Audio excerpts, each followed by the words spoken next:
controversial presentation based on all the other panels that have happened over data and privacy, going the totally other way. So it should get a good conversation started for Q&A. Where you go?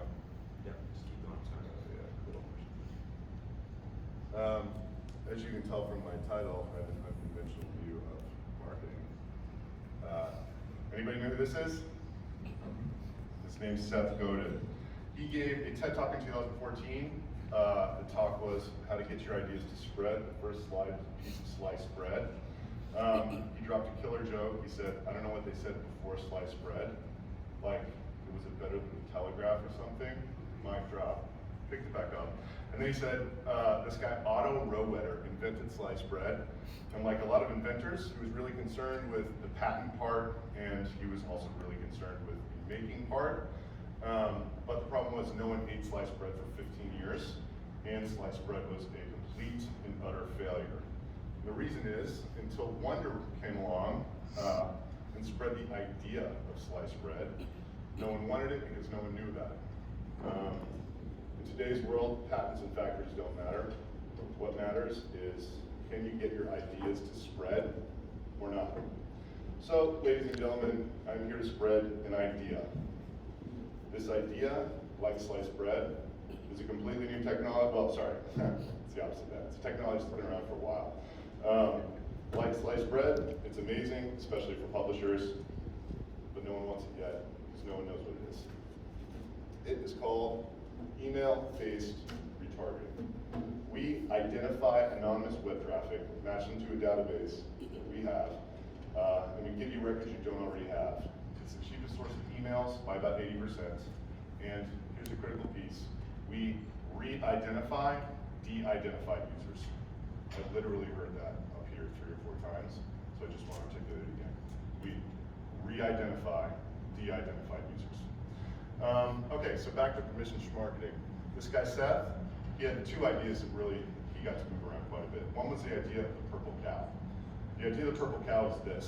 If you're driving down the street and all you see are brown cows, it's very unremarkable if you don't tell anybody.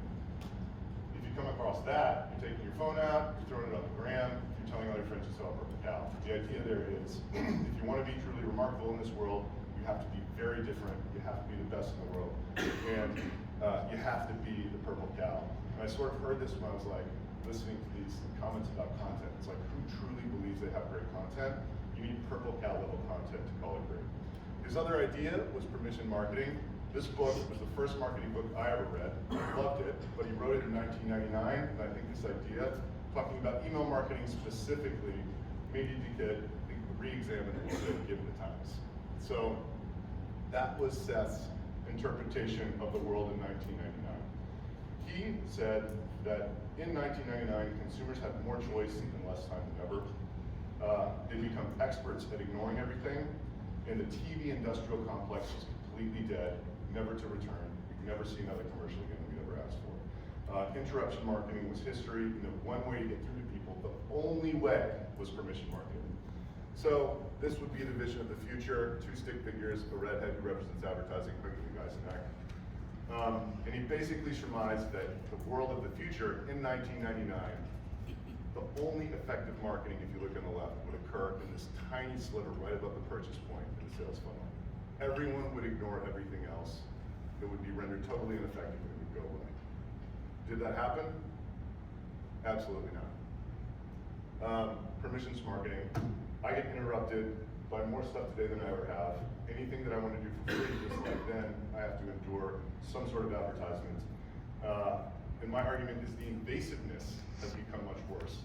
1 year before Seth wrote permission marketing, a little company called Google emerged. If you go to Google and you write, what data does Google have on me? This amazing article from The Guardian comes up. I'm just going to quote this girl. So, they can monitor at any time your camera and microphone, every photo or video you've ever taken, processed with AI, every physical place you've ever been or ever will go, every search you've ever run and or deleted, every app extension you've ever used, when and how often you use them, who you communicate with on them, your entire YouTube history, your bookmarks, your emails, your contacts, your entire Google Drive, businesses you purchase from, music you listen to, your calendar, your hangout sessions, websites you've created, phones you've owned, pages you've shared, phone calls you've made, messages you've left, and how many steps you take in a day. They have the equivalent of 5 million Word documents of data about every person in this room. If you don't believe me, go check it out at takeout.google.com. I won't look at that, I'm terrified. Not only that, they literally created a product that is exactly the opposite of Seth's vision of the future, particularly with respect to the inbox. It's the opposite of permission marketing. I didn't ask for these ads. I wasn't anticipating them. I don't actually want them, and I damn sure wouldn't care if they stopped showing up. The program's been around for 10 years. It's a huge success. So, what you need to ask yourself, and how it works, it basically looks at your browsing behavior and shows you ads. So the question is, if you could do this without Google, would you or would you not? So, a little about me. I graduated college in 2003 from Rice University. I worked at this investment bank called Lehman Brothers. I traded real estate related credit default swaps. And if this is sounding eerily familiar, it's because they made a movie about it in 2015 called Big Short. What was more interesting than that was when I showed up my apartment in Manhattan in 2003, some friends of mine were starting work on a video sharing and discovery platform that ended up being Vimeo. And I watched that go from a wireframe to like a top 10 website on the internet, which gave me the entrepreneurial bug. Financial crisis happened, my employer went bankrupt, I lost everything. Still had this aspiration to be an entrepreneur. And the opportunity came along in 2012, somehow my brother found 250,000 customer records on the outside of Constant Contact's website. I'm going to explain to you what they did just so you guys can make sure you're not doing anything similar. They were creating a community page for every user that paid for their product. It had first name, last name, business name, zip code. On that community page in the URL, there was a 6-digit unencrypted number. If you scaled that number by 1, it was a dead page. If you scaled that number by 2, it was the next customer. So we were able to get 250,000 records with a crawler, built a product, built a call center. And 5,000 people switched over to our service, and my dream became a nightmare. I had 39 people coming to my apartment every day at one point. You can't really see these people in the back, but it was a real mess. But at the end of all that, got this great business. It's called Roadly Email Marketing. We basically help grannies who run flower shops and ceramic studios send newsletters. Diana says I don't give myself enough credit, but bootstrapped, profitable, 100% remote. We have 1,500 5-star reviews online, and we're voted #1 for customer satisfaction on GG Crowd. Excuse me. Don't do a lot of public speaking. I'm nervous. And the problem with this business was we skyrocketed to 5 million in revenues, and then we stalled completely because we ran out of these leads, and MailChimp is like the greatest company I've ever seen in my life, and I couldn't figure out how to compete with them. So that's a bit soul crushing from an entrepreneur, and like for the last 3 years, this is what led us to email-based retargeting. I've basically been trying stuff that has completely blown up in my face. Number one, I totally I thought I had 1 million more constant contact leads than I had, so I'm ramping the sales force into this great, we're gonna get to 20 million in revenue off this. Got 39 people calling this list, did not even close to convert. So I had to call everybody in a room and basically say, if you're listening to me right now, you're fired. Worst day of my life. So the mistake that I made disrupted 35 people's lives. It was horrible. Fast forward 6 months, Constant Contact got acquired. They were cutting their partner program. I love this idea because MailChimp doesn't have anything like that. Tried to take it over. Not only did it not work, I got sued. Cost me $300,000, lost a year. Then I tried to create an upmarket ESP above MailChimp. That didn't work. Hired a bunch of coders, spent a year and a half developing it, threw it away.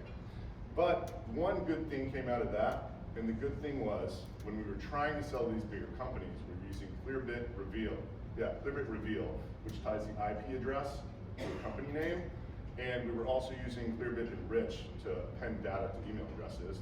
And we're sitting there thinking, what we all want to know is who are the people that are actually on our website, so we can just hit them directly, right?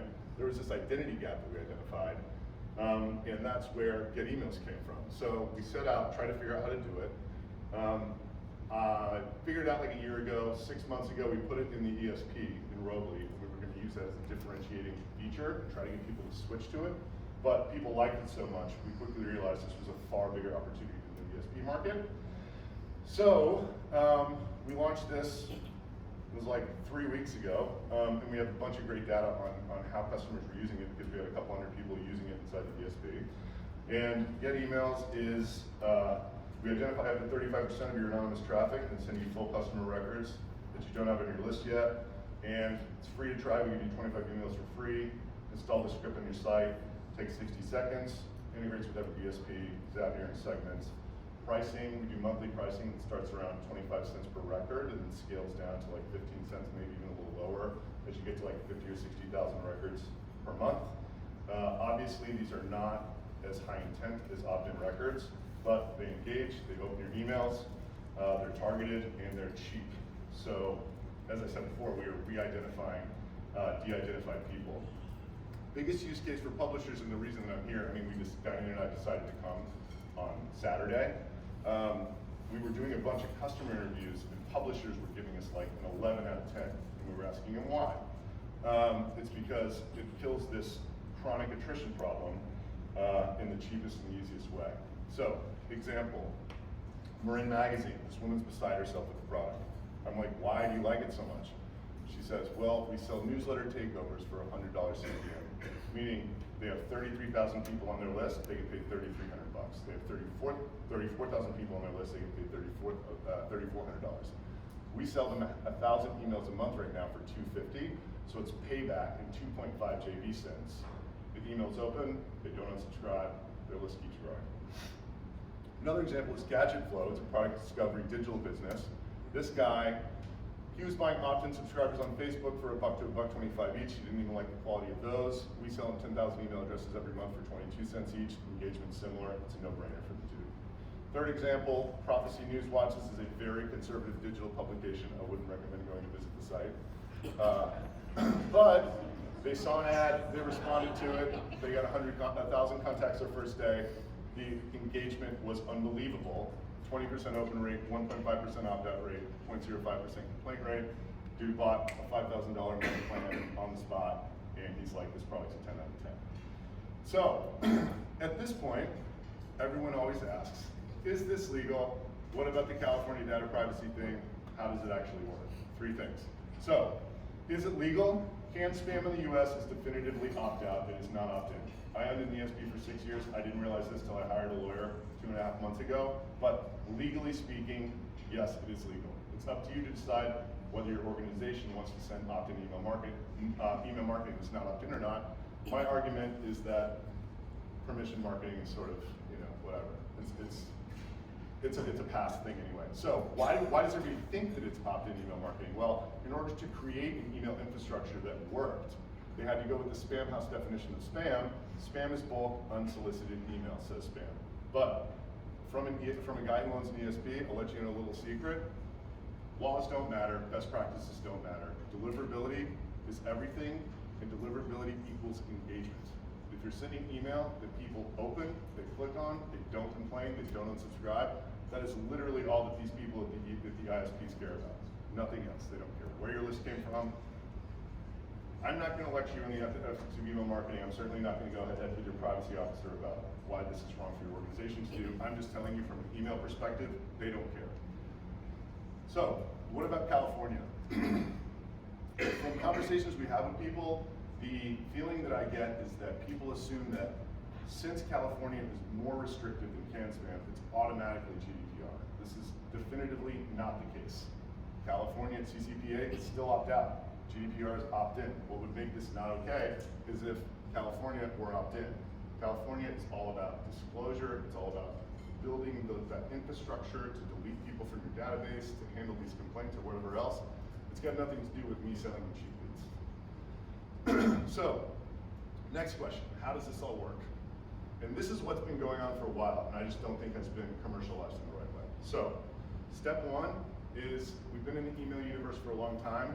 We have a network of cookies. We cookie and re-cookie people who take action in emails and on partner websites. an MD5 email gets put in somebody's browser. An MD5 email address looks like this, right? So it's a non-personally identifiable email address that we stick in someone's browser, right? On the other side of it, there's a staggering amount of Americans have filled out horrible lead gen sites over the past 3 or 4 years. You just wouldn't even believe it. Almost everybody at some point has filled out lowermybills.com. Every single one of these has email as a field. Like I said before, you can't unencode an MD5, but the same email address encodes the same way every single time, right? So, if I put an MD5 in your browser 2 weeks ago, and you came to my website, and I have an MD5 hash, if I have a billion email addresses on the other side of it, and I hash those, and I match up the hash, guess what? I just re-identified you. I give you the records you don't have yet. You give me a suppression list so that you don't get records that you already do have. And we got live bodies, and all of a sudden, worthless data, and this is the reason it's so cheap, previously worthless data has a ton of value because we know they're alive. So, this is the data you get. What's interesting about this, which I learned on the bus last night, is we give you landing page and the time they click the landing page. So you should be able to look up against your existing unidentified cookies, match those two fields, and actually put a profile to a previously unidentified user. And that's basically all I got. Wrapping up again, it's free to start, 60-second setup. We integrate with everything, serve startups to enterprise. And I'm gonna make everybody a little bit of an offer today. We're new, we're trying to get conversations started. It's really helpful to us to even learn why people would not do this so we can figure out who the best or our time's best spent on sales. So how the system works right now is we send data once a day at 11 a.m. By the new year, we're going to be able to propagate data in real time. So if you can imagine the power of sending an in-session email to someone you don't have a contact record for, retargeting them back to your page so they leave the session, we go in their inbox, and it's just right there. I don't have any examples because we don't have the technology yet, but my guess is it's at least 10 times more effective. So it's going to be a lot more expensive for us to run. It's going to be a lot more value to customers, so it's going to cost more. If you go to getemails.com/fuse on your phone right now, fill out the form so we can, no commitment, we just want to talk to you. We just want to learn. We will lock you into that upgrade for free for life. And we have people already paying us like 20 grand a month for this existing stuff, so huge potential value. My CTO had a heart attack. But please fill out the lead form. We would love to talk to anybody about who is a great audience, who's not. We're here to learn. Questions? We got about 3 or 4 minutes for questions.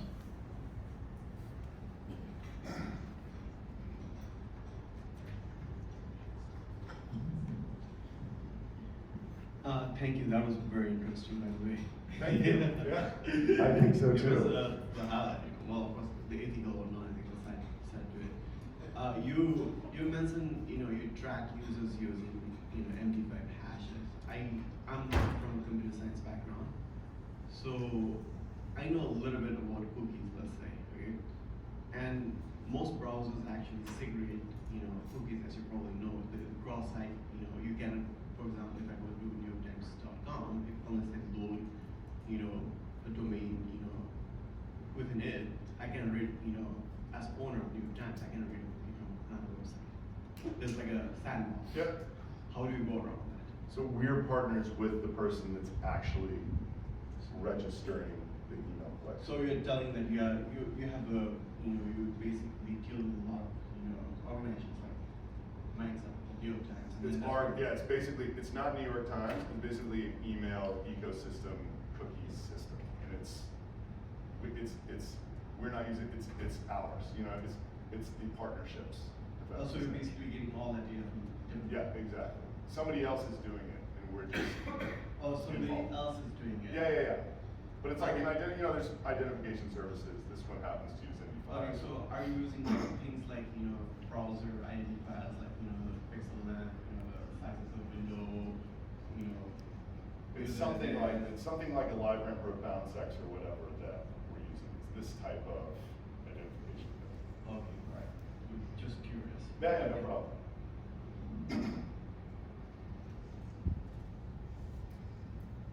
So, couple questions.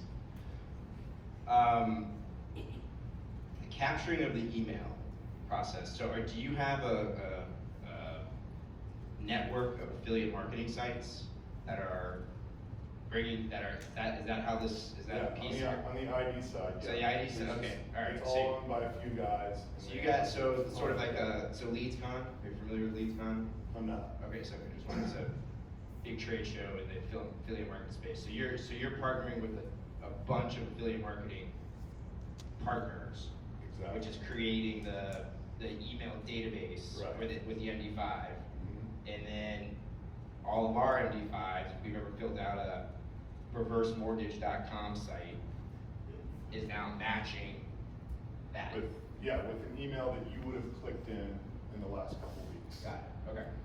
Got it. Thank you. I think it's pretty cool. I mean, it's interesting.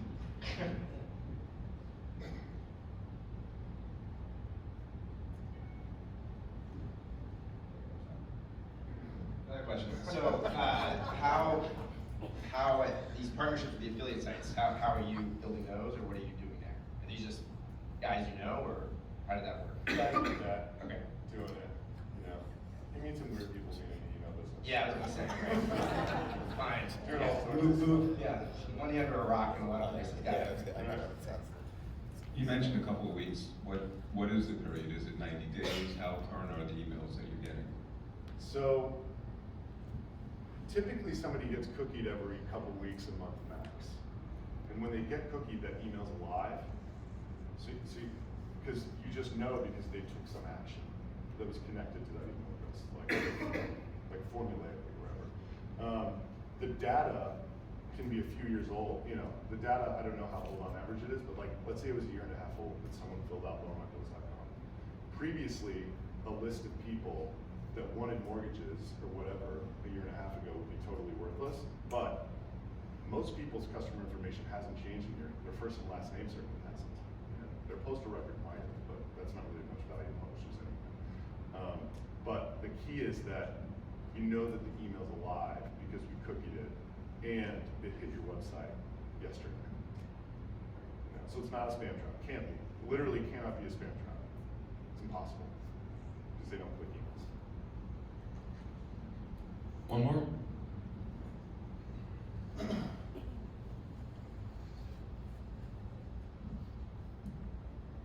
Yeah, just a quick question, which is, in a lot of cases, people come in if they are complaining about the service or the email they may receive, they'd like to know the origin of where you got the received the address from.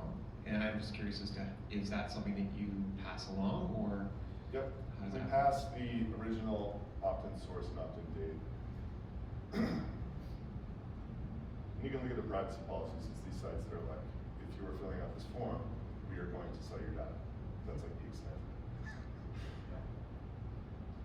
Great. Adam, thank you. Diana and Thank Adam you. will be here next door, guys. If you have more questions, feedback, they are actively looking for it. So stop by their table next door. We're gonna head to boardrooms now.